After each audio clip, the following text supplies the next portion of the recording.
Hello dear friends, আজকে ফেসবুকে একটা ট্রেন্ডিং টপিক চলছে, সেটা হচ্ছে এই মর্মে ঘোষণা করছি ড্যাশ ড্যাশ ড্যাশ যে আমি এসবের ব্যবহারের অনুমতি দিচ্ছি না, এবং সবাইকে কপি পেস্ট করা। এটা একটা সম্পূর্ণ কি বলবো, সম্পূর্ণরূপে উড়ো কথা।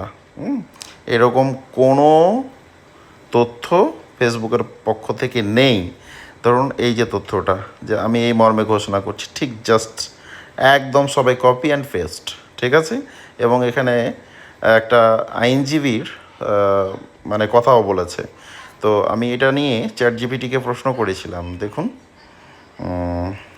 এই যে আগামীকাল একটা বড় দিন, এটা অফিসিয়াল এই ব্যাপারে, এবং নিচে লিখেছিলাম এটা কি সত্যি।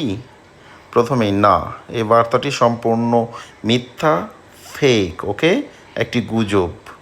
বিস্তারিত ব্যাখ্যা, ফেসবুক আপনার অনুমতি ছাড়া ছবি বা তথ্য ব্যবহার করতে পারে না। আপনিও এটাকে কপি পেস্ট করে চ্যাটজিপিটির কাছে জানতে চাইতে পারেন। এবং আমার কয়েকজন বন্ধুও আমাকে ফোন করে জানতে চাই যে what is this, okay. So আমি এটা চ্যাটজিপিটিকে প্রশ্ন করে এর আগেও একটা ভিডিও করেছি, এখানে একটু বিস্তারিত পেয়েছি বলে আপনারাকে আবারও দেখানোর চেষ্টা করছি। এবং এই যে আইনজীবীর পরামর্শ দিয়েছেন 60 মিনিটস শোতে এসেছে, এগুলো শুধুই গুজবকে বিশ্বাসযোগ্য দেখানো চাতুরি, ওকে। সো সম্পূর্ণ ফেক।